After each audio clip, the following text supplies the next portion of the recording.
move on the field. Oregon's defense stepping up late.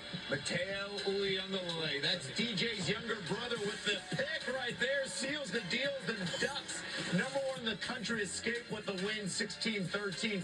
Keeping an eye on ESPN right now. Number 6, BYU trailing the Kansas 7-0. Chris Kirk, back to you.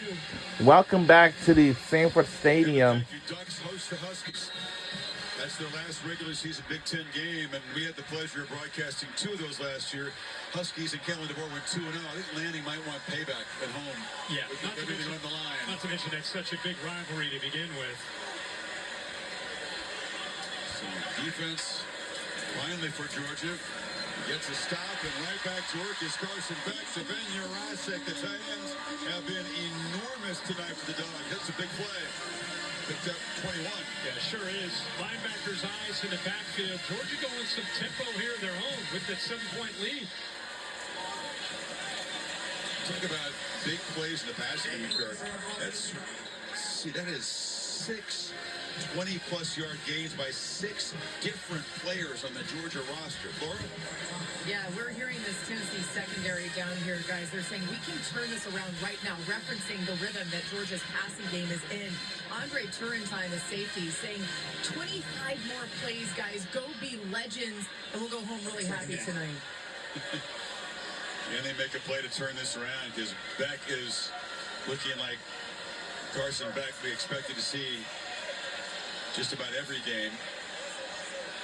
291 yards now. Almost as efficient as he was last year against the Volunteers on the road. Rosick again.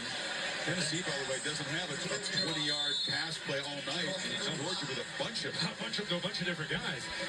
And we need to, as we're talking about Beck and these receivers, let's talk about that offensive line. Monroe Freeling comes in from the right tackle over to the left tackle for Green. Look at those numbers last week tonight against Tennessee's defense at home. Big difference. 3rd and 2. Beck tried to get him to jump offside again with that hard clap. They don't. And the ball is caught.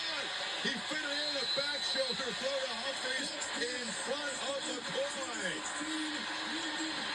Now that, wow. If you go back and look, I think Carson Beck moved. I'll tell you something, Kyle. I mean, well, I mean to take. Lose his balance, and then the ball came. Surprised that they didn't potentially look. Yeah, it's gonna be kind of chilly tomorrow, so yeah. You can put it back in motion.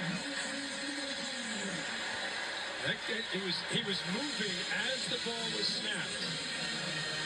It wasn't settled. His foot wasn't settled, so it could have gone either way. But it just happened simultaneously there, right as the snap was coming.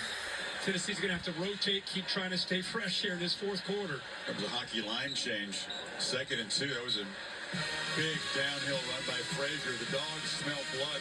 Chance to finish off the Volunteers here. Touchdown would make it very tough. Tennessee used up so much time on that last drive, and it ended in a punt.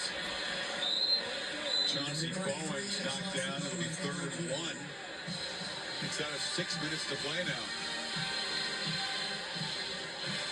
What the aggressive approach from Kirby and Mike Bobo on this drive. Playing fast, even though they have the lead and the clock is on their side.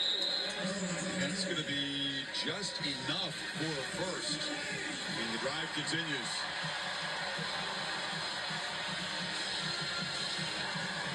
Bobo on the left there. So, you want to get it in the end zone. Do you want to play tempo against a defense that might be wearing out a little bit? Do you want to use some clock? I think he's mixing up the tempos. I think that's what's been so good. A lot of this has been no huddle. That's a dance team. Some urgency to kind of keep Tennessee, have to be alert of that threat. Sometimes with the no huddle and then working clock as they're doing right here. Also keeps Tennessee from continuing to be able to rotate when you can go fast. The end of the formation, everybody's bunched in close for Georgia. And game up left tackle for 3 by Frazier. Keep looking at clock. Set at 5 I don't want to hurt my finger. I almost. Gotta be careful. I'm looking at my finger, guys. Look at what I'm using. Dude, they got it too. Georgia's done a great job. Okay. Been amazing. think that's the biggest story tonight after last week's game in Oxford, as Carson Beck Wow. playing as well as he has. Chuck Counselor. I think Georgia's offensive line took that game personally. Pitch to the edge. Logan gets through one tackle. Wrestled down, but it's going to be enough. Very interesting move. That was good. Now, why didn't you tell me that you came up with your own technique and you made a great, tremendous move I have never saw? Yeah, I want to see it again. Come on. Oh, so close. All right. Come on. Empty. Georgia now 10th play of this drive. She's consumed almost 5 minutes. More than 5 minutes, actually. That's good, guys.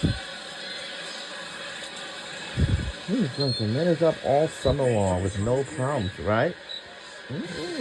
Nope. To start thinking about those 3 timeouts, the 2 Yeah. timeout All coming as well. have 7-point never fight. game. And he stayed away from The them. analytics guy right now. I was A lot of coaches lean on going to be him. very He has that tremendous in the position. class. Yep. And it's nice to be assisted in that area if you're a head coach, but he's also a play caller, so a lot going on. So the thing is, when we be in this college football playoff contention thing, we are going to be like very enormously, because if we get any 2 and then Tennessee got any 2, so with a play clock going down, they get that timeout of their own. 2:38. so that means Finish off the ball. that we have a tie record. I'm concerned it might going to be 8-8 tie. So yeah.